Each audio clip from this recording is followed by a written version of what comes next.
TVN ਦੇਖਣ ਵਾਲੇ ਸਮੁੱਚੇ ਦਰਸ਼ਕਾਂ ਨੂੰ ਦਵਿੰਦਰ ਸਿੰਘ ਬੈਨੀਪਾਲ ਵੱਲੋਂ ਪਿਆਰ ਅਤੇ ਸਤਿਕਾਰ ਸਹਿਤ ਸਤਿ ਸ਼੍ਰੀ ਅਕਾਲ। ਦਾ ਬੈਨੀਪਾਲ ਸ਼ੋਅ ਵਿੱਚ ਤੁਹਾਡਾ ਸਭਨਾਂ ਦਾ ਨਿੱਘਾ ਸਵਾਗਤ। ਆਓ ਦੋਸਤੋ, ਕੁਝ ਅਹਿਮ ਖਬਰਾਂ, ਕੁਝ ਅਹਿਮ ਘਟਨਾਵਾਂ ਨੂੰ ਅੱਜ ਦੇ ਪ੍ਰੋਗਰਾਮ ਦੌਰਾਨ ਸ਼ਾਮਲ ਕਰੀਏ। ਪਾਕਿਸਤਾਨ ਵਿੱਚ ਭਾਰੀ ਬਰਫ਼ਬਾਰੀ ਕਾਰਨ ਬੱਚਿਆਂ ਸਮੇਤ 21 ਮੌਤਾਂ। ਮੁੱਖ ਮੰਤਰੀ ਚਰਨਜੀਤ ਸਿੰਘ ਚੰਨੀ ਨੇ ਪ੍ਰਧਾਨ ਮੰਤਰੀ ਮੋਦੀ ਤੇ ਕੀਤਾ ਟਵੀਟ ਵਾਰ। ਪ੍ਰਧਾਨ ਮੰਤਰੀ ਮੋਦੀ ਦੇ ਕਾਫਲੇ ਦੇ ਨੇੜੇ ਹੱਥ ਵਿੱਚ ਝੰਡਾ ਫੜ ਕੇ ਪਹੁੰਚਣ ਵਾਲੇ ਨੌਜਵਾਨ ਦੀ ਪਹਿਚਾਣ ਹੋਈ ਜਨਤਕ ਅਤੇ ਹੈਰਾਨੀਜਨਕ ਤੱਥ ਆਏ ਸਾਹਮਣੇ। ਭਾਜਪਾ ਲਈ ਕਿਸਾਨੀ ਮੰਗਾਂ ਬਕਾਇਆ ਹੋਣ ਕਾਰਨ ਰਾਹ ਹੋਵੇਗਾ ਔਖਾ। ਸੋਨੂ ਸੂਦ ਦੀ ਭੈਣ ਮੋਗਾ ਤੋਂ ਕਾਂਗਰਸ ਦੀ ਟਿਕਟ ਤੇ ਲੜ ਸਕਦੇ ਨੇ ਚੋਣ ਜਾਬਤਾ ਲੱਗਣ ਤੋਂ ਪਹਿਲਾਂ ਪੰਜਾਬ ਨੂੰ ਮਿਲੇ ਨਵੇਂ DGP। ਅਤੇ ਮਨਰੇਗਾ ਵਿੱਚ ਹੋ ਰਹੀ ਧਾਂਦਲੀ ਖਿਲਾਫ ਆਪਣੇ ਖਾਤੇ ਵਿੱਚ ਆਏ ਪੈਸਿਆਂ ਦੀ ਖੁਦ ਇੱਕ ਮਹਿਲਾ ਨੇ ਕੀਤੀ ਸ਼ਿਕਾਇਤ। ਦੋਸਤੋ, ਇਹ ਕੁਝ ਜਾਣਕਾਰੀਆਂ ਨੇ ਜਿਨ੍ਹਾਂ ਨੂੰ ਆਪਣੇ ਪ੍ਰੋਗਰਾਮ ਦੌਰਾਨ ਅੱਜ ਸ਼ਾਮਲ ਕੀਤਾ ਜਾਣਾ ਹੈ। ਇਹਦੇ ਤੋਂ ਪਹਿਲਾਂ ਕਿ ਇਹਨਾਂ ਸਾਰਿਆਂ ਦੇ ਉੱਤੇ ਵਿਸਥਾਰ ਦੇ ਨਾਲ ਗੱਲਬਾਤ ਕਰਾਂ, ਤੁਹਾਨੂੰ ਸਭਨਾਂ ਨੂੰ ਬੇਨਤੀ ਹੈ ਕਿ ਜੇਕਰ ਪ੍ਰੋਗਰਾਮ ਦੇਖਣ ਸੁਣਨ ਤੋਂ ਬਾਅਦ ਚੰਗਾ ਲੱਗਾ, ਕਿਰਪਾ ਕਰਕੇ ਲਾਈਕ ਅਤੇ ਸ਼ੇਅਰ ਜ਼ਰੂਰ ਕਰ ਦੇਣਾ। ਕਮੈਂਟ ਬਾਕਸ ਦੇ ਵਿੱਚ ਕਮੈਂਟ ਜ਼ਰੂਰ ਕਰ ਦੇਣੇ ਅਤੇ ਨਾਲ ਹੀ ਜੇਕਰ ਹਾਲੇ ਤੱਕ ਤੁਸੀਂ ਆਪਣੇ ਇਸ ਚੈਨਲ ਨੂੰ ਸਬਸਕ੍ਰਾਈਬ ਨਹੀਂ ਕੀਤਾ ਤਾਂ ਕਿਰਪਾ ਕਰਕੇ ਸਬਸਕ੍ਰਾਈਬ ਕਰਕੇ ਨੋਟੀਫਿਕੇਸ਼ਨ ਵਾਲੀ ਘੰਟੀ ਜ਼ਰੂਰ ਔਨ ਕਰ ਲੈਣੀ। ਤੁਹਾਡੇ ਦਿਲੋਂ ਧੰਨਵਾਦੀ ਹੋਵਾਂਗੇ। ਹੁਣ ਪਾਕਿਸਤਾਨ ਵਾਲੇ ਪਾਸੋਂ ਅੱਜ ਦੇ ਆਪਣੇ ਇਹਨਾਂ ਖਬਰਾਂ, ਇਹਨਾਂ ਜਾਣਕਾਰੀਆਂ ਦੀ ਸ਼ੁਰੂਆਤ ਕਰਦੇ ਹਾਂ। ਪਾਕਿਸਤਾਨ ਦੇ ਪਹਾੜੀ ਇਲਾਕੇ ਮੁਰੀ ਦੇ ਵਿੱਚ ਜ਼ਬਰਦਸਤ ਬਰਫ਼ਬਾਰੀ ਹੋਣ ਦੀ ਖਬਰ ਹੈ। ਪਤਾ ਲੱਗਿਆ ਕਿ 1000 ਤੋਂ ਜ਼ਿਆਦਾ ਟੂਰਿਸਟ ਗੱਡੀਆਂ ਬਰਫ਼ਬਾਰੀ ਹੋਣ ਦੇ ਕਾਰਨ ਰਸਤੇ ਦੇ ਵਿੱਚ ਫਸੀਆਂ, ਜਿਨ੍ਹਾਂ ਦੇ ਵਿੱਚ ਹਜ਼ਾਰਾਂ ਹੀ ਲੋਕ ਸਵਾਰ ਸੀ। ਬੀਤੇ ਸ਼ਨੀਚਰਵਾਰ ਨੂੰ ਇਹਨਾਂ ਫਸੇ ਹੋਏ ਲੋਕਾਂ ਦੇ ਵਿੱਚ ਬੱਚੇ ਵੀ ਸੀ ਅਤੇ 10 ਬੱਚਿਆਂ ਸਮੇਤ ਘੱਟੋ ਘੱਟ ਹੁਣ ਤੱਕ 21 ਲੋਕਾਂ ਦੇ ਮਾਰੇ ਜਾਣ ਦੀ ਖਬਰ ਹੈ।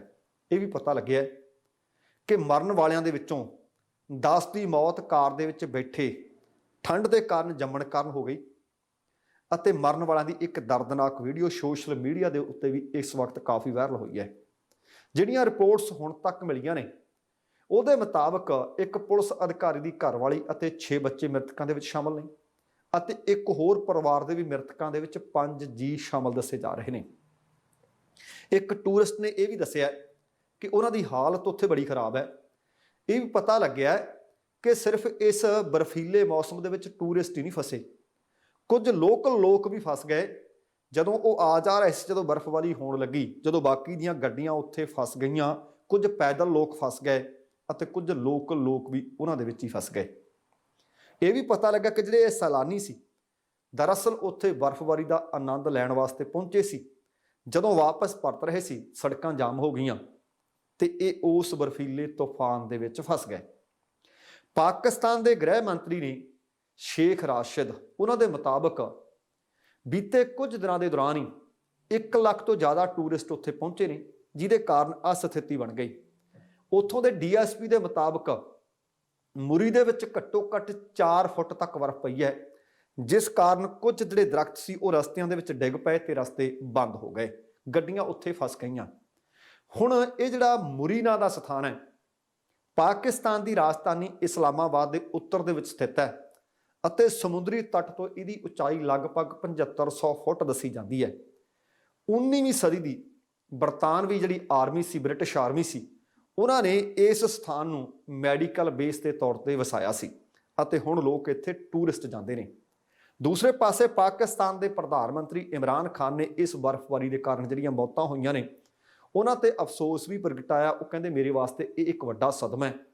ਇੱਕ ਵੀਡੀਓ ਸੰਦੇਸ਼ ਦੇ ਵਿੱਚ ਉਹਨਾਂ ਨੇ ਇਸ ਗੱਲ ਦੀ ਜਾਣਕਾਰੀ ਦਿੱਤੀ ਹੈ ਕਿ ਬਗੈਰ ਮੌਸਮ ਦੀ ਜਾਣਕਾਰੀ ਲਏ ਤੋਂ ਟੂਰਿਸਟ ਉੱਥੇ ਵੱਡੀ ਗਿਣਤੀ ਵਿੱਚ ਪਹੁੰਚੇ, ਜਿਹਦੇ ਕਾਰਨ ਭਾਵੇਂ ਹਾਦਸਾ ਵਾਪਰ ਗਿਆ, ਪਰ ਇਹਦੇ ਨਾਲ ਪ੍ਰਸ਼ਾਸਨ ਨਜਿੱਠ ਕਿਵੇਂ ਨਹੀਂ ਸਕਿਆ। ਦਿੱਕਤਾਂ ਕਿਹੜੀਆਂ ਆਈਆਂ, ਉਹ ਕਹਿੰਦੇ ਮੁਕੰਮਲ ਤੌਰ ਤੇ ਇਹਦੀ ਜਾਂਚ ਜ਼ਰੂਰ ਕਰਵਾਈ ਜਾਏਗੀ ਅਤੇ ਮ੍ਰਿਤਕਾਂ ਦੇ ਪਰਿਵਾਰਾਂ ਦੇ ਨਾਲ ਉਹਨਾਂ ਨੇ ਹਮਦਰਦੀ ਦਾ ਇਜ਼ਹਾਰ ਕੀਤਾ ਹੈ। ਸੱਚਮੁੱਚ ਅਸੀਂ ਇੱਥੇ ਵੀ ਦੇਖਦੇ ਹਾਂ, ਹੁਣ ਜਿਸ ਇਲਾਕੇ ਵਿੱਚ ਅਸੀਂ ਰਹਿੰਦੇ ਹਾਂ, ਇੱਥੇ ਬਰਫ਼ਬਾਰੀ ਕੈਨੇਡਾ ਦੇ ਬਾਕੀ ਹਿੱਸਿਆਂ ਦੇ ਨਿਸਬਤਨ ਘੱਟ ਹੁੰਦੀ ਹੈ। ਅਸੀਂ ਵੀ ਦੇਖਦੇ ਹਾਂ ਕਿ ਸਾਡੇ ਕੋਲ ਵੀ ਕਈ ਵਾਰੀ ਪ੍ਰੋਪਰ ਗੀਅਰ ਨਹੀਂ ਹੁੰਦਾ, ਪ੍ਰੋਪਰ ਭਾਵ ਕੱਪੜੇ ਨਹੀਂ ਹੁੰਦੇ, ਜਿਸ ਕਰਕੇ ਬਰਫ਼ ਦੇ ਵਿੱਚ ਆਮ ਬੰਦੇ ਨੂੰ ਗੱਡੀ ਚਲਾਉਣਾ ਜਾਂ ਤੁਰਨਾ क्योंकि प्रॉपर ना तो स्नो शू होंदे ने ना गड्डियां दे स्नो वाले टायर होंदे ने, कई बारी दिक्कतां मुसीबतां का सामना करना पैंदा है। अगली खबर है, प्रधानमंत्री मोदी नूं निशाना बना के ट्वीट किया है पंजाब के मुख मंत्री चरणजीत सिंह चन्नी होरां ने। 111 दिनों का उन्होंने कार्यकाल रहा है। 5 जनवरी नूं पंजाब दे विच भारत के प्रधानमंत्री नरेंद्र मोदी गए सी, कहते सुरक्षा च सन लग गई। रैली दे विच 700 बंदे पहुंचे तो वह वापस मुड़ गए सी। ते इस मसले दे विच लगातार गर्माहट हो रही है। एक पासे पारा डिग रहा है पर इधर सियासी पारा चढ़ रहा है। चरणजीत सिंह चन्नी होरां ने एक ट्वीट किया, सरदार वल्लभ भाई पटेल का एक कथन ते नाल उन्हां पटेल साहब की फोटो ट्वीट की है, जिस दे विच उन्होंने लिखिया है कि करतब तो ज़्यादा जिन्होंने जान की फिक्र होवे उन्होंने भारत वर्गे वड्डे देश की जिम्मेवारी नहीं लेनी चाहिए। एक कथन सी सरदार वल्लभ भाई पटेल का, यह उन्होंने ट्वीट किया है। तो चन्नी होरां ने इस ट्वीट के विच भावें प्रधानमंत्री नरेंद्र मोदी का नाम तो नहीं लिखिया, पर इशारियां नाल निशाना प्रधानमंत्री मोदी ते विन्निया। बाद दे विच इसे ट्वीट नूं पंजाब के गृह मंत्री सुखजिंदर सिंह रंधावा ने भी रीट्वीट कर दिता ते उन्होंने कई हैशटैग भी वरते है। हैशटैग की वरतों करदियां पंजाब मुआफ नहीं करेगा, 70,000 कुर्सियां 700 बंदे, नाल ही हैशटैग पंजाब विरोधी मोदी, यह भी उन्होंने लिखा है। दसना बनता कि मोदी की सुरक्षा नूं लैके, सुरक्षा च लगी सन नूं लैके पंजाब के मुख मंत्री ते पंजाब के गृह मंत्री ते लगातार निशाने विन्ने जा रहे सी। इन्हां दी बरखास्तगी की मंग भी लगातार उठ रही सी, भाजपा वालों की जा रही सी। भावें कि पंजाब ते केंद्र ने ਵੱਖੋ-ਵੱਖ जांच कमेटियां बना दित्तियां होईयां ने, जांच पड़ताल चल रही है, पर तां भी भाजपा अते पंजाब सरकार एक दूसरे ते तिखे हमले करी जा रहे सी। पंजाब भाजपा के प्रधान अश्विनी शर्मा ने भी ट्वीट किया, उन्होंने लिखा कि पंजाब नूं मिलण वाली वड्डी सौगात कांग्रेस करके रुक गई। पंजाब नूं 39,500 करोड़ रुपए च दिल्ली अमृतसर कटड़ा एक्सप्रैसवे, 1700 करोड़ दे विच अमृतसर 4 लेन, 490 करोड़ दे विच फिरोजपुर दे विच PGI सैटेलाइट सेंटर ਅਤੇ 325 ਕਰੋੜ ਚ ਕਪੂਰਥਲਾ ਤੇ ਹੁਸ਼ਿਆਰਪੁਰ ਦੇ ਵਿੱਚ 2 ਮੈਡੀਕਲ ਕਾਲਜ ਮਿਲ ਜਾਣੇ ਸੀ, ਪਰ ਪ੍ਰਧਾਨ ਮੰਤਰੀ ਦੀ ਸੁਰੱਖਿਆ 'ਚ ਲੱਗੀ ਸਨ ਦੇ ਕਾਰਨ ਇਹ ਮਿਲ ਨਹੀਂ ਸਕੇ। ਹੁਣ ਇੱਥੇ ਸਵਾਲ ਪੈਦਾ ਹੁੰਦਾ ਹੈ ਕਿ ਠੀਕ ਹੈ, ਆ ਲੱਖਾਂ ਦਾ ਕਹੋ, ਕਰੋੜਾਂ ਦਾ ਕਹੋ, ਹਜ਼ਾਰਾਂ ਦਾ ਕਹੋ, ਜਿੰਨੇ ਦਾ ਵੀ ਪੰਜਾਬ ਨੂੰ ਨੁਕਸਾਨ ਹੋ ਗਿਆ, ਪੰਜਾਬ ਨੂੰ ਵੱਡੇ ਪ੍ਰੋਜੈਕਟ ਮਿਲ ਜਾਣੇ ਸੀ, ਪ੍ਰਧਾਨ ਮੰਤਰੀ ਸਾਹਿਬ ਨੇ ਇਹਨਾਂ ਦਾ ਉਦਘਾਟਨ ਕਰ ਜਾਣਾ ਸੀ, ਤੇ ਕਿਸੇ ਇੱਕ ਵਿਅਕਤੀ ਜਾਂ ਕਿਸੇ ਪਾਰਟੀ ਦੇ ਕਾਰਨ ਪ੍ਰਧਾਨ ਮੰਤਰੀ ਸਾਹਿਬ ਪੰਜਾਬ ਦਾ ਨੁਕਸਾਨ ਕਿਉਂ ਕਰ ਰਹੇ ਨੇ? ਅਗਲਾ ਸਵਾਲ ਇਹ ਵੀ ਹੈ ਕਿ ਜੇਕਰ ਰੈਲੀ ਨਾ ਕਰਨ ਦਿੱਤੀ ਜਾਵੇ ਤਾਂ ਕੀ ਕਿਸੇ ਸੂਬੇ ਨੂੰ ਇਹ ਪੈਕੇਜ ਨਹੀਂ ਮਿਲਣਗੇ? ਜੇ ਕਿਸੇ ਸੂਬੇ ਵਿੱਚ ਇੱਕ ਤੋਂ ਵੱਧ ਰੈਲੀਆਂ ਕਰ ਦੇਣ ਤਾਂ ਅੰਨਾ ਵੰਡੇ ਸੀਰ ਨਹੀਂ ਮੁੜ ਆਪਣੇ ਨੂੰ ਹੋ ਜਾਊਗਾ। ਆ ਇੱਕ TVN ਕੈਨੇਡਾ ਆਪਣਾ ਫੇਸਬੁੱਕ ਪੇਜ ਹੈ, TVN ਕੈਨੇਡਾ ਦੇ ਉੱਤੇ ਜਾ ਕੇ ਤੁਸੀਂ ਉਹ ਫੇਸਬੁੱਕ ਪੇਜ ਦੇ ਉੱਤੇ ਇੱਕ ਮੈਂ ਵੀਡੀਓ ਸ਼ੇਅਰ ਕੀਤੀ ਹੈ, ਜ਼ਰੂਰ ਦੇਖਿਓ। ਪ੍ਰਧਾਨ ਮੰਤਰੀ ਸਾਹਿਬ ਗੁਜ਼ਰ ਰਹੇ ਨੇ, ਕਾਲੇ ਰੰਗ ਦੇ ਫੋਰਚੂਨਰ 'ਚ ਨੇ, ਉਹਨਾਂ ਦੇ ਉੱਤੇ ਫੁੱਲਾਂ ਦੀ ਵਰਖਾ ਵੀ ਹੋ ਰਹੀ ਹੈ। ਉਹਨਾਂ ਨੂੰ ਕੁਝ ਲੋਕ ਮਿਲਣਾ ਵੀ ਚਾਹੁੰਦੇ ਨੇ, SP ਜਿਹਨਾਂ ਨੂੰ ਪਾਸੇ ਕਰਨਾ ਚਾਹੁੰਦੇ ਨੇ, ਪਰ ਪ੍ਰਧਾਨ ਮੰਤਰੀ ਸਾਹਿਬ ਆਪਣੇ ਆਪ ਤਾਕੀ ਖੋਲਦੇ ਆ, ਖੋਲ ਕੇ ਕਿਸ ਤੋਂ ਟੋਪੀ ਲੈਂਦੇ ਤੇ ਕਿਸ ਤੋਂ ਸਰੋਪਾ ਲੈ ਲੈਂਦੇ ਆ। ਕੀ ਉਹ ਸੁਰੱਖਿਆ 'ਚ ਸਨ ਨਹੀਂ ਹੈ? ਕੀ ਸੁਰੱਖਿਆ 'ਚ ਸਨ ਨਾ ਹੁੰਦੀ ਜੇਕਰ 70,000 ਜਾਂ 7 ਲੱਖ ਲੋਕ ਉਹਨਾਂ ਨੂੰ ਰੈਲੀ ਵਿੱਚ ਸੁਣਨ ਆਏ ਹੁੰਦੇ ਕਿ ਸੱਚਮੁੱਚ ਫਿਰ ਵੀ ਪ੍ਰਧਾਨ ਮੰਤਰੀ ਸਾਹਿਬ ਮੁੜ ਜਾਂਦੇ। ਮੈਂ ਕੁਝ ਹਵਾਲੇ ਹੋਰ ਦਿੱਤੇ ਸੀ ਜਿੱਥੇ ਜਿੱਥੇ ਪ੍ਰਧਾਨ ਮੰਤਰੀ ਸਾਹਿਬ ਇਕੱਠ ਹੋਣ ਦੇ ਕਾਰਨ ਫੋਨ ਦੇ ਰਾਹੀਂ ਮੌਸਮ ਦੀ ਖਰਾਬੀ ਕਰਕੇ ਸੰਬੋਧਨ ਕਰਦੇ ਰਹੇ ਰੈਲੀਆਂ ਨੂੰ, ਕਿ ਇੱਥੇ ਇਹ ਬਦਲ ਚੁਣਿਆ ਜਾ ਸਕਦਾ ਸੀ ਜਾਂ ਨਹੀਂ। ਅੱਜ ਦਾ ਆਪਣਾ ਪ੍ਰੋਗਰਾਮ ਪੰਜਾਬ ਬੋਲਦਾ ਸੁਣ ਲਿਓ, ਉਹਦੇ ਵਿੱਚ ਡਿਟੇਲਡ ਇਹ ਗੱਲ ਕੀਤੀ ਹੋਈ ਹੈ। ਪਰ ਹੁਣ ਅਗਲੀ ਗੱਲ ਕਿ ਪ੍ਰਧਾਨ ਮੰਤਰੀ ਦਾ ਜਦੋਂ ਕਾਫਲਾ ਉਸ ਫਲਾਈਓਵਰ ਤੋਂ ਮੁੜ ਰਿਹਾ ਹੈ, ਇੱਕ ਨੌਜਵਾਨ ਮੋਢੇ ਤੇ ਉਹਦੇ ਝੰਡਾ ਭਾਰਤੀ ਜਨਤਾ ਪਾਰਟੀ ਦਾ। ਬੀਤੇ ਦਿਨੀ ਆਪਾਂ ਇਸ ਮਸਲੇ ਤੇ ਵੀ ਜ਼ਿਕਰ ਕੀਤਾ ਸੀ ਕਿ ਇੱਕ ਨਵੀਂ ਵੀਡੀਓ ਦੇ ਕਾਰਨ ਮਸਲਾ ਕਿਸੇ ਪਾਸੇ ਨੂੰ ਹੋਰ ਤੁਰਦਾ ਲੱਗ ਰਿਹਾ ਹੈ। ਹੁਣ ਉਹ ਪਿਆਰਿਆਣਾ ਪੁਲ ਦੇ ਉੱਤੋਂ ਜਦੋਂ ਪ੍ਰਧਾਨ ਮੰਤਰੀ ਸਾਹਿਬ ਦਾ ਕਾਫਲਾ ਮੁੜ ਰਿਹਾ, ਗੱਡੀਆਂ ਮੁੜ ਰਹੀਆਂ ਨੇ, ਰੁਕੀਆਂ ਹੋਈਆਂ ਸੀ, ਸੁਰੱਖਿਆ ਘੇਰੇ ਨੂੰ ਲੰਘ ਕੇ ਕਹਿੰਦੇ ਸੀ ਕਿ ਕੁਝ ਕਿਸਾਨ ਉਹਨਾਂ ਦੇ ਨੇੜੇ ਚਲੇ ਗਏ। ਉਹਨਾਂ ਵਿੱਚੋਂ ਇੱਕ ਵਿਅਕਤੀ ਜਿਸ ਦਾ ਮੈਂ ਜ਼ਿਕਰ ਕਰ ਰਿਹਾ, ਉਹਦੇ ਮੋਢੇ ਦੇ ਉੱਤੇ ਝੰਡਾ, ਪਰ ਝੰਡਾ ਕਿਸਾਨੀ ਦਾ ਨਹੀਂ, ਭਾਰਤੀ ਜਨਤਾ ਪਾਰਟੀ ਦਾ। ਪ੍ਰਧਾਨ ਮੰਤਰੀ ਮੋਦੀ ਜਿੰਦਾਬਾਦ ਦੇ ਉਹ ਨਾਅਰੇ ਵੀ ਲਾ ਰਿਹਾ ਤੇ ਨਾਲ ਉਹਨਾਂ ਦੇ 5-4 ਬੰਦੇ ਹੋਰ ਵੀ ਨੇ। ਇਸੇ ਕਰਕੇ ਆ ਕੇ ਉਹਨਾਂ ਦੇ ਕਾਫਲੇ ਦੇ ਨੇੜੇ ਕੁਝ ਲੋਕ ਆ ਗਏ ਸੀ, ਉਹਨਾਂ ਕੋਲ ਤਾਂ ਝੰਡੇ ਸੀ, ਉਹ ਤਾਂ ਨਾਅਰੇ ਵੀ ਲਾ ਰਹੇ ਸੀ। ਪਤਾ ਨਹੀਂ ਸੱਚਮੁੱਚ ਸੁਣਿਆ ਸੀ ਜਾਂ ਇਹਨੂੰ ਕੋਈ ਹੋਰ ਰੰਗਤ ਦਿੱਤੀ ਜਾ ਰਹੀ ਸੀ। ਪ੍ਰਧਾਨ ਮੰਤਰੀ ਸਾਹਿਬ ਕਹਿੰਦੇ ਸੀ ਮੈਂ ਜਾਨ ਬਚਾ ਕੇ ਆ ਗਿਆ, ਮੇਰੀ ਜਾਨ ਨੂੰ ਖਤਰਾ ਹੋ ਗਿਆ। ਇਸ ਮਾਮਲੇ ਨੇ ਸੱਚਮੁੱਚ ਹਾਲੇ ਵੀ ਤੂਲ ਫੜੀ ਹੋਈ ਹੈ। ਪਰ ਆ ਜਿਹੜਾ ਖੁਲਾਸਾ ਹੋਇਆ ਇਹ ਸਾਰਿਆਂ ਦੀਆਂ ਅੱਖਾਂ ਖੋਲ ਕੇ ਰੱਖ ਦੂ ਤੇ ਨਾਲ ਕਈਆਂ ਨੂੰ ਕਟਹਿਰੇ 'ਚ ਖੜਾ ਕਰ ਦੂ। ਹੁਣ ਜਿਹੜੀ ਜਾਣਕਾਰੀ ਮਿਲੀ ਹੈ ਕਿ ਜਿਹੜੇ ਨੌਜਵਾਨ ਦੇ ਹੱਥ 'ਚ ਝੰਡਾ ਤੇ ਨਾਅਰੇ ਲਾ ਰਿਹਾ ਹੈ ਉਹਦਾ ਨਾਮ ਹੈ ਸ਼ਿਵਮ ਸ਼ਰਮਾ। ਉਹ ਵਿਅਕਤੀ ਤਲਵਾੜਾ ਦਾ ਰਹਿਣ ਵਾਲਾ ਹੈ। ਹੁਣ ਜਦੋਂ ਇਸ ਵਿਅਕਤੀ ਦੀ ਪਹਿਚਾਣ ਹੋਗੀ ਕਿ ਝੰਡਾ ਕੌਣ ਚੁੱਕੀ ਫਿਰਦਾ ਸੀ, ਨਾਅਰੇ ਕੌਣ ਲਾ ਰਿਹਾ ਸੀ, ਉਹ ਹੈ ਸ਼ਿਵਮ ਸ਼ਰਮਾ। ਤੇ ਸ਼ਾਇਦ ਇਹ ਮਸਲਾ ਕੋਈ ਹੋਰ ਐਂਗਲ ਲਵੇ। ਸ਼ਿਵਮ ਸ਼ਰਮਾ ਕੌਣ ਹੈ? ਹੁਣ ਸ਼ਿਵਮ ਸ਼ਰਮਾ ਭਾਜਪਾ ਦੇ ਆਗੂਆਂ ਦੇ ਨਾਲ ਉਹਦੀਆਂ ਤਸਵੀਰਾਂ ਦੇਖੋ ਸੋਸ਼ਲ ਮੀਡੀਆ ਦੇ ਉੱਤੇ। ਉਹਨਾਂ ਤਸਵੀਰਾਂ ਦੇ ਵਿੱਚ ਕੋਈ ਛੋਟਾ ਮੋਟਾ ਲੀਡਰ ਨਹੀਂ, ਉਹਨਾਂ ਦੇ ਵਿੱਚ ਕੇਂਦਰੀ ਗ੍ਰਹਿ ਮੰਤਰੀ ਅਮਿਤ ਸ਼ਾਹ ਜੀ ਨਜ਼ਰ ਆਉਂਦੇ ਨੇ, ਲੋਕ ਸਭਾ ਦੇ ਸਪੀਕਰ ਬਿਰਲਾ ਸਾਹਿਬ ਨਜ਼ਰ ਆਉਂਦੇ ਨੇ, ਕੇਂਦਰੀ ਰੱਖਿਆ ਮੰਤਰੀ ਰਾਜਨਾਥ ਸਿੰਘ ਨਜ਼ਰ ਆਉਂਦੇ ਨੇ। ਲਖੀਮਪੁਰ ਖੀਰੀ ਵਾਲੀ ਹਿੰਸਾ ਦੇ ਵਿੱਚ ਘਿਰੇ ਹੋਏ ਨੇ ਜਿਨ੍ਹਾਂ ਦੇ ਅਸਤੀਫੇ ਦੀ ਮੰਗ ਕੀਤੀ ਜਾ ਰਹੀ ਹੈ ਕੇਂਦਰੀ ਗ੍ਰਹਿ ਰਾਜ ਮੰਤਰੀ ਅਜੇ ਮਿਸ਼ਰਾ ਟੇਨੀ ਦੇ ਨਾਲ ਫੋਟੋਆਂ ਨੇ, ਲਾਲ ਕ੍ਰਿਸ਼ਨ ਅਡਵਾਨੀ ਦੇ ਨਾਲ ਫੋਟੋਆਂ ਨੇ, ਸ਼ਿਵ ਸੈਨਾ ਹਿੰਦ ਪੰਜਾਬ ਦੇ ਵਿਵਾਦਤ ਆਗੂ ਨਿਸ਼ਾਂਤ ਸ਼ਰਮਾ ਦੇ ਨਾਲ ਫੋਟੋਆਂ ਨੇ, ਕੇਂਦਰੀ ਮੰਤਰੀ ਅਨੁਰਾਗ ਠਾਕਰ ਦੇ ਨਾਲ ਫੋਟੋਆਂ ਨੇ ਅਤੇ ਕਈ ਹੋਰ ਭਾਰਤੀ ਜਨਤਾ ਪਾਰਟੀ ਦੇ ਵੱਡੇ ਆਗੂਆਂ ਦੇ ਨਾਲ ਸ਼ਿਵਮ ਨੂੰ ਉਹਨਾਂ ਫੋਟੋਆਂ ਦੇ ਵਿੱਚ ਉਹਨਾਂ ਦੇ ਸੋਸ਼ਲ ਮੀਡੀਆ ਅਕਾਊਂਟ ਤੇ ਦੇਖਿਆ ਜਾ ਸਕਦਾ ਹੈ। ਇਹ ਵੀ ਪਤਾ ਲੱਗਿਆ ਕਿ ਅਸਲ 'ਚ ਪੰਜਾਬ ਦਾ ਨਹੀਂ, ਮੂਲ ਰੂਪ ਨਾਲ ਉੱਤਰਾਖੰਡ ਦਾ ਤੇ ਅੱਜ ਕੱਲ੍ਹ BVMB ਕਲੋਨੀ ਦੇ ਸੈਕਟਰ 3 ਤਲਵਾੜਾ 'ਚ ਰਹਿੰਦਾ ਹੈ। ਇਹ ਵੀ ਪਤਾ ਲੱਗਿਆ ਕਿ ਉਹ ਬੀਤੇ ਕੁਝ ਵਰ੍ਹਿਆਂ ਤੋਂ ਸ਼ਿਵ ਸੈਨਾ ਹਿੰਦ ਵਰਗੇ ਕਈ ਕੱਟੜਪੰਥੀ ਸੰਗਠਨ ਦਾ ਆਪਣੇ ਆਪ ਨੂੰ ਸਰਗਰਮ ਕਾਰਕੁਨ ਦੱਸਦਾ ਹੈ ਅਤੇ ਆਪਣੇ ਆਪ ਨੂੰ ਉਹ ਪੰਜਾਬ ਭਾਜਪਾ ਦੀ ਪ੍ਰਦੇਸ਼ ਕਾਰਜਕਾਰੀ ਦਾ ਮੈਂਬਰ ਵੀ ਦੱਸਦਾ ਹੈ, ਭਾਜਪਾ ਸਵੱਛ ਭਾਰਤ ਅਭਿਆਨ ਦਾ ਮੈਂਬਰ ਵੀ ਦੱਸਦਾ ਹੈ। ਹੋਰ ਤਾਂ ਹੋਰ ਹੈਰਾਨੀ ਦੀ ਹੱਦ ਆ, ਉਹਦੇ ਕੋਲ ਬੀਤੇ 2 ਵਰ੍ਹਿਆਂ ਤੋਂ ਪੰਜਾਬ ਪੁਲਿਸ ਦੀ ਸੁਰੱਖਿਆ ਛਤਰੀ ਵੀ ਹੈ। ਪਰ ਇਹਦੇ ਤੋਂ ਵੀ ਹੈਰਾਨੀ ਦੀ ਅਗਲੀ ਗੱਲ ਇਹ ਕਿ ਹੁਸ਼ਿਆਰਪੁਰ ਨਾਲੇ ਸੰਬੰਧਤ ਹੈ। ਹੁਸ਼ਿਆਰਪੁਰ ਦੇ SSP ਕੁਲਵੰਤ ਸਿੰਘ ਹੀਰ ਨੂੰ ਜਦੋਂ ਪੁੱਛਿਆ ਕਿ ਸ਼ਿਵਮ ਨਾਂ ਦਾ ਵਿਅਕਤੀ ਹੈ, ਇਹਨੂੰ ਦੱਸਿਓ ਸੁਰੱਖਿਆ ਕਿਹੜੇ ਕਾਰਨ ਕਰਕੇ ਦਿੱਤੀ ਹੋਈ ਹੈ, ਉਹ ਕਹਿੰਦੇ ਸਾਨੂੰ ਤਾਂ ਪਤਾ ਹੀ ਨਹੀਂ ਕਿ ਸ਼ਿਵਮ ਨਾਂ ਦੇ ਵਿਅਕਤੀ ਨੂੰ ਕੋਈ ਸੁਰੱਖਿਆ ਛਤਰੀ ਵੀ ਦਿੱਤੀ ਹੋਈ ਹੈ। ਸਥਾਨਕ ਪੁਲਿਸ ਦੇ ਕੋਲ ਸ਼ਿਵਮ ਨੂੰ ਸੁਰੱਖਿਆ ਛਤਰੀ ਦਿੱਤੇ ਜਾਣ ਸੰਬੰਧੀ ਕੋਈ ਦਸਤਾਵੇਜ਼ ਨਹੀਂ। ਪਰ ਪਤਾ ਲੱਗਿਆ ਫਿਰ ਕਿ ਪੁਲਿਸ ਨੇ ਸ਼ਿਵਮ ਨੂੰ ਕਿਸੇ ਵੱਡੇ ਆਗੂ ਜਾਂ ਕਿਸੇ ਵੱਡੇ ਅਧਿਕਾਰੀ ਦੇ ਕਹਿਣ ਤੇ ਜ਼ੁਬਾਨੀ ਗੁਲਾਮੀ ਸੁਰੱਖਿਆ ਦਿੱਤੀ ਹੋਈ ਹੈ।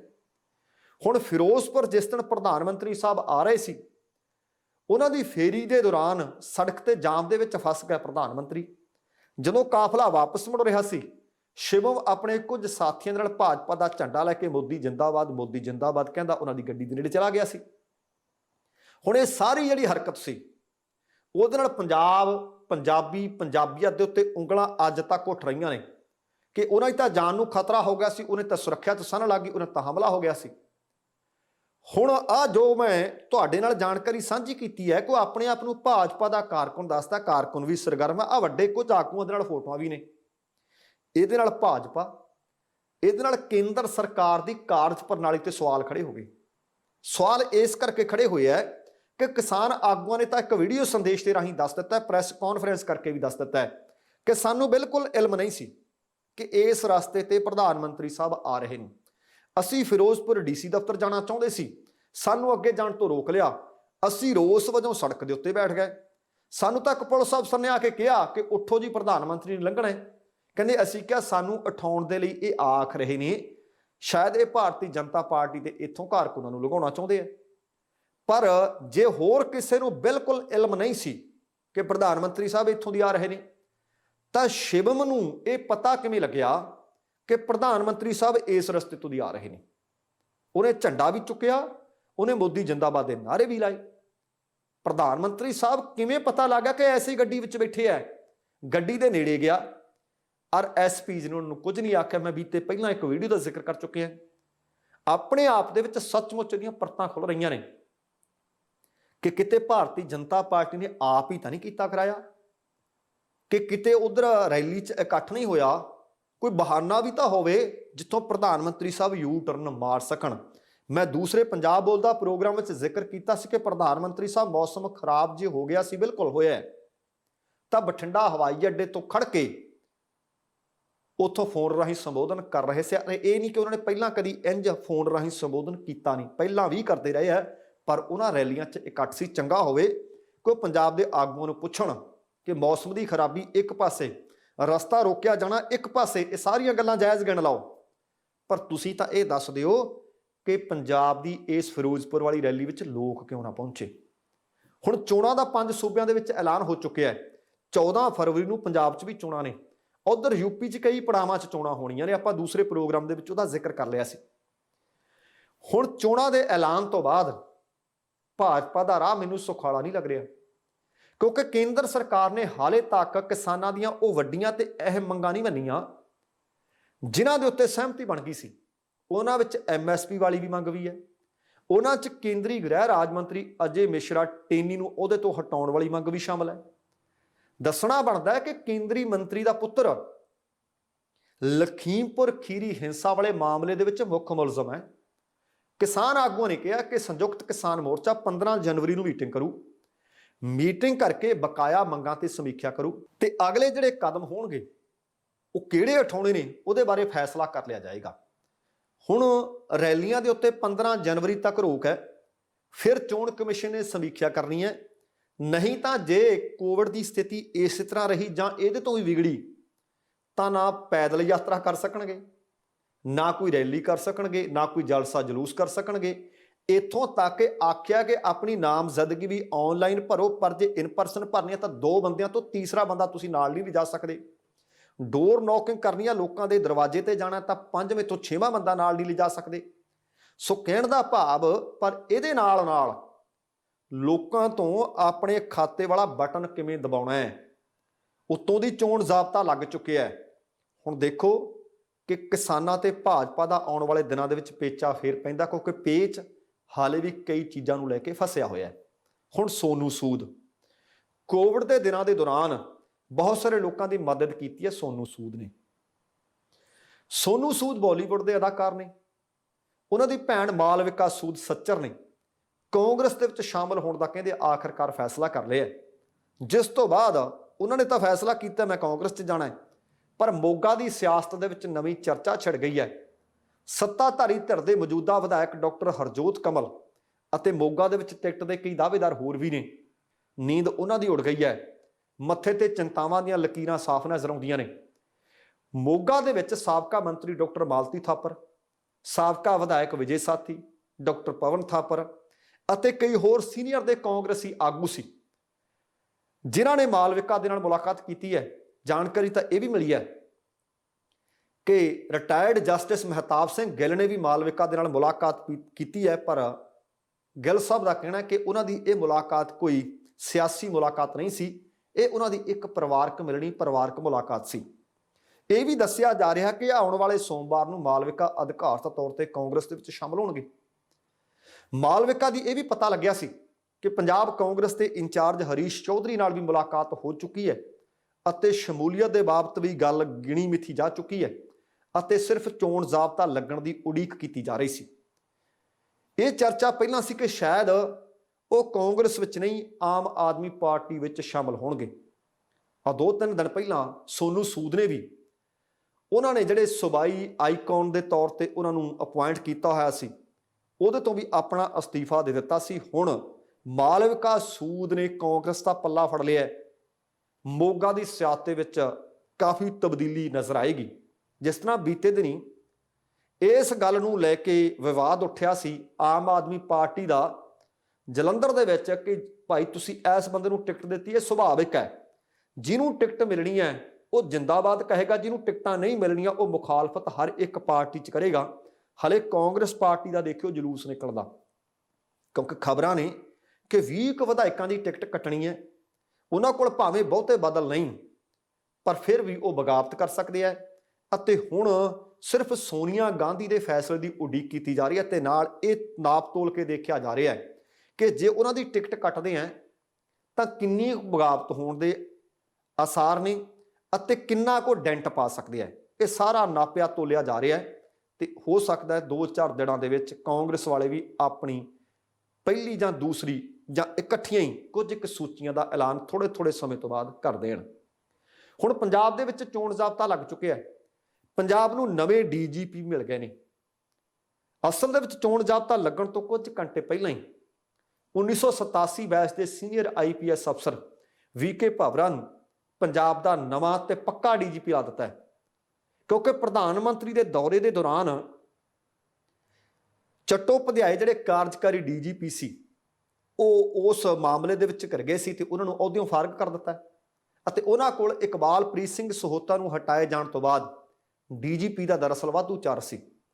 ਪੰਜਾਬ ਸਰਕਾਰ ਨੇ ਜਿਹੜਾ ਪੈਨਲ ਭੇਜਿਆ ਸੀ 10 ਨਾਵਾਂ ਦਾ, ਉਹਨਾਂ ਨਾਵਾਂ ਦੇ ਵਿੱਚੋਂ ਚੋਣ ਕੀਤੀ UPSC ਨੇ 3 ਨਾਵਾਂ ਦੀ। 3 ਨਾਮ ਉਹਨਾਂ ਨੇ ਸੂਬਾ ਸਰਕਾਰ ਨੂੰ ਭੇਜ ਦਿੱਤੇ ਸੀ। ਉਹਨਾਂ ਵਿੱਚ ਦਿਨਕਰ ਗੁਪਤਾ ਵੀ ਸੀ, ਉਹਨਾਂ ਵਿੱਚ ਪ੍ਰਬੋਧ ਕੁਮਾਰ ਵੀ ਸੀ ਅਤੇ ਭਾਵਰਾ ਸਾਹਿਬ ਵੀ ਸੀ। ਪੰਜਾਬ ਦੇ ਮੁੱਖ ਮੰਤਰੀ ਚਰਨਜੀਤ ਸਿੰਘ ਚੰਨੀ, ਉਪ ਮੁੱਖ ਮੰਤਰੀ ਸੁਖਜਿੰਦਰ ਸਿੰਘ ਰੰਧਾਵਾ ਅਤੇ ਮੁੱਖ ਸਕੱਤਰ ਅਨੁਰਿਤ ਤਿਵਾੜੀ ਨੇ ਵਿਚਾਰ ਵਟਾਂਦਰਾ ਕੀਤਾ ਤੇ ਚੋਣ ਜ਼ਾਬਤਾ ਲੱਗਣ ਤੋਂ ਪਹਿਲਾਂ ਉਹਨਾਂ ਦੇ ਨਾਮ ਨੂੰ ਹਰੀ ਝੰਡੀ ਦੇ ਦਿੱਤੀ ਸੀ।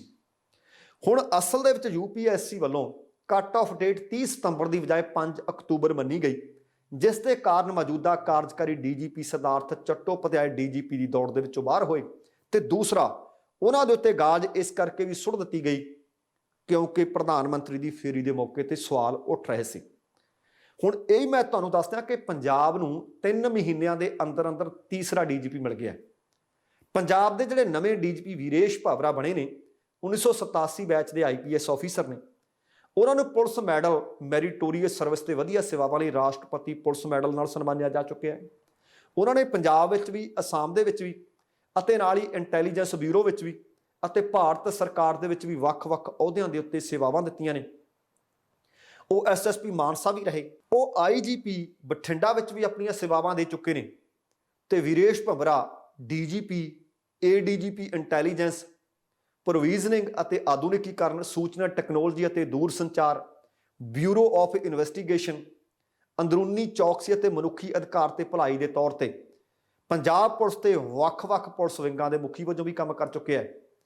ਹੁਣ ਵੇਖਦੇ ਹਾਂ ਕਿ ਪੰਜਾਬ ਦੇ ਵਿੱਚ ਚੋਣਾਂ ਨੇ, ਉਹਨਾਂ ਦੀ ਜਿਹੜੀ ਭੂਮਿਕਾ ਕਿੰਨੀ ਕੁ ਸਾਰਥਕ ਸਾਹਮਣੇ ਆਉਂਦੀ ਹੈ, ਇਹ ਆਉਣ ਵਾਲਾ ਸਮਾਂ ਦੱਸੇਗਾ। ਪਰ 3 ਮਹੀਨਿਆਂ ਦੇ ਵਿੱਚ ਪੰਜਾਬ ਨੂੰ ਤੀਸਰਾ DGP ਮਿਲ ਗਿਆ ਹੈ। ਸੋਸ਼ਲ ਮੀਡੀਆ ਦੇ ਉੱਤੇ ਵੀ ਉਹ ਕਾਫੀ ਉਹਨਾਂ ਨੇ ਆਪਣੇ ਵਿਭਾਗ ਨੂੰ ਕਾਰਜਸ਼ੀਲ ਕੀਤਾ ਸੀ, ਕਿਰਿਆਸ਼ੀਲ ਕੀਤਾ ਸੀ। ਵੇਖਦੇ ਹਾਂ ਕਿਉਂਕਿ ਆਹ ਚੋਣਾਂ ਦੇ ਵਿੱਚ ਸੋਸ਼ਲ ਮੀਡੀਆ ਦਾ ਬਹੁਤ ਵੱਡਾ ਹੱਥ ਰਹਿਣਾ ਹੈ। ਸੋਸ਼ਲ ਮੀਡੀਆ ਦੇ ਉੱਤੇ ਉਚੇਚੇ ਤੌਰ ਤੇ ਨਿਗਾਹ ਤੇ ਨਿਗਰਾਨੀ ਰੱਖਣੀ ਪਏਗੀ। ਮਨਰੇਗਾ ਸਕੀਮ ਚੱਲਦੀ ਹੈ, ਸਮੁੱਚੇ ਭਾਰਤ 'ਚ ਚੱਲਦੀ ਹੈ। ਬੀਤੇ ਦਿਨਾਂ ਦੇ ਵਿੱਚ ਜਦੋਂ ਮੈਂ ਪੰਜਾਬ ਤੋਂ ਆਇਆ ਸੀ, ਮੈਂ ਤੁਹਾਡੇ ਨਾਲ ਆ ਕੇ ਇੱਕ ਗੱਲ ਸਾਂਝੀ ਕੀਤੀ ਸੀ ਕਿ ਇਹ ਬਣਾਇਆ ਤਾਂ ਚੰਗੇ ਵਾਸਤੇ ਸੀ, ਰੁਜ਼ਗਾਰ ਗਰੰਟੀ ਤਾਂ ਦਿੱਤੀ ਸੀ, ਪਰ ਨਜਾਇਜ਼ ਫਾਇਦਾ ਵੱਡੇ ਪੱਧਰ ਤੇ ਇਹਦਾ ਉਠਾਇਆ ਜਾ ਰਿਹਾ ਹੈ। ਕਿੰਨੇ ਵੱਡੇ ਪੱਧਰ ਤੇ ਧਾਂਦਲੀਆਂ ਹੋ ਰਹੀਆਂ ਨੇ, ਸ਼ਾਇਦ ਪਤਾ ਤੁਹਾਨੂੰ ਵੀ ਹੋਵੇ, ਪਰ ਤੁਸੀਂ ਕਹਿੰਦੇ ਹੋ ਚਲੋ ਆਪਾਂ ਕੀ ਲੈਣਾ ਹੈ, ਜਾਂ ਹੋ ਸਕਦਾ ਤੁਸੀਂ ਅੰਦਾਜ਼ਾ ਵੀ ਨਾ ਲਾ ਸਕਦੇ ਹੋਵੋ। ਸ਼ਾਇਦ ਤੁਸੀਂ ਬੋਲਣਾ ਚਾਹੁੰਦੇ ਹੋਵੋ ਪਰ ਬੋਲਦੇ ਨਾ ਹੋਵੋ। ਲਗਭਗ ਹਰ ਇੱਕ ਪਿੰਡ ਦਾ ਜਾਂ ਬਹੁ ਗਿਣਤੀ ਸਰਪੰਚ ਨੇ ਜਿਹੜੇ ਇਸ ਸਕੀਮ ਦੀ ਇਸ ਵਕਤ ਦੁਰਵਰਤੋਂ ਕਰਵਾ ਰਹੇ ਨੇ। ਉਹਨਾਂ ਦੇ ਖੇਤਾਂ ਦੇ ਵਿੱਚ ਕੰਮ ਮਨਰੇਗਾ ਵਾਲੇ ਕਰ ਰਹੇ ਨੇ, ਘਰਾਂ ਦੇ ਵਿੱਚ ਝਾੜੂ ਪੋਚੇ ਦਾ, ਇੱਥੋਂ ਤਾਂ ਗੂਹੇ ਕੋੜੇ ਦਾ ਕੰਮ ਕਰਨ ਵਾਲੇ ਵੀ ਲੋਕ ਮਨਰੇਗਾ 'ਚੋਂ ਤਨਖਾਹ ਲਈ ਜਾਂਦੇ ਨੇ। ਪਰ ਉਹ ਪੈਸਾ ਤੁਹਾਡਾ ਹੈ, ਤੁਹਾਡੇ ਵੱਲੋਂ ਦਿੱਤੇ ਹੋਏ ਟੈਕਸ ਤੋਂ ਪੈਸਾ ਆਉਂਦਾ ਹੈ। ਮੈਂ ਪਹਿਲਾਂ ਵੀ ਜ਼ਿਕਰ ਕੀਤਾ ਕਿ ਠੀਕ ਹੈ ਲੋਕਾਂ ਨੂੰ ਰੁਜ਼ਗਾਰ ਮਿਲਣਾ ਚਾਹੀਦਾ ਹੈ, ਪਰ ਬਹੁਤ ਸਾਰੇ ਪਿੰਡਾਂ ਵਿੱਚ ਤਸਲੇ ਕਈਆਂ ਉਹ ਲੋਕ ਚੱਕੀ ਫਿਰਦੇ ਨੇ ਜਿੱਥੇ ਪਿੰਡ 'ਚ ਕੋਈ ਕਮੀ ਹੈ ਨਹੀਂ। ਔਰ ਤੁਸੀਂ ਪਿਛਲੇ ਕਈਆਂ ਸਾਲਾਂ ਦਾ ਕੰਮ ਕਢਵਾ ਕੇ ਦੇਖੋ, ਸਰਕਾਰ ਮੈਂ ਤਾਂ ਹੈਰਾਨ ਹੈ ਕਿ ਅੱਖਾਂ ਤੇ ਪੱਟੀ ਬੰਨੀ ਫਿਰਦੀ ਹੈ। ਪੁੱਛੇ ਪਿਛਲੇ 5 ਸਾਲਾਂ 'ਚ, 4 ਸਾਲਾਂ 'ਚ, ਸਾਲ 'ਚ ਦੱਸੋ ਤਾਂ ਸਹੀ ਕਿ ਲੱਖਾਂ ਕਰੋੜਾਂ ਰੁਪਈਆ ਇਸ ਸਕੀਮ ਤੇ ਚਲਾ ਗਿਆ। ਪਿੰਡ 'ਚ ਭਾਈ ਤੁਸੀਂ ਇਹਨਾਂ ਤੋਂ ਕਰਵਾਇਆ ਕੀ ਹੈ ਜਾਂ ਕੀਤਾ ਕੀ ਹੈ? ਪਰ ਸਾਰੇ ਲੋਕ ਇੱਕੋ ਜਿਹੇ ਨਹੀਂ। ਕਿਸੇ ਮਸਲੇ ਤੇ ਬੋਲਣ ਵਾਲਾ ਪਿੰਡ ਵਿੱਚੋਂ ਇੱਕੋ ਹੀ ਕਾਫੀ ਹੁੰਦਾ ਹੈ। ਨਾਭਾ ਦੇ ਨੇੜੇ ਪੈਂਦਾ ਪਿੰਡ ਬਾਬਰਪੁਰ।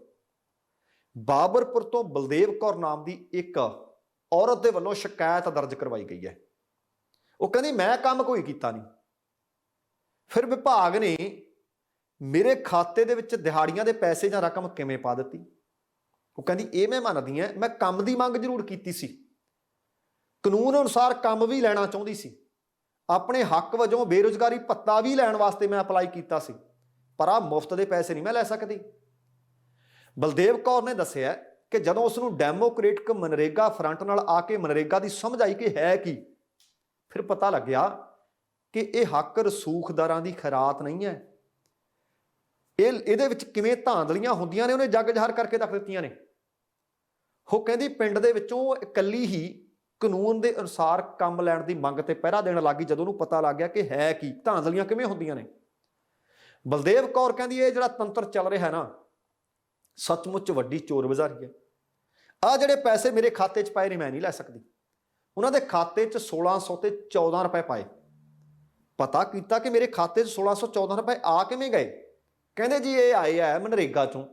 ਉਹ ਕਹਿੰਦੀ ਜਦੋਂ ਮੈਂ ਕੰਮ ਕੀਤਾ ਹੀ ਨਹੀਂ, ਆ 6 ਦਿਹਾੜੀਆਂ ਦੇ ਪੈਸੇ ਹਾਜ਼ਰੀ ਲਾ ਕੇ ਮੇਰੇ ਖਾਤੇ 'ਚ ਕਿਵੇਂ ਪਾ ਦਿੱਤੇ।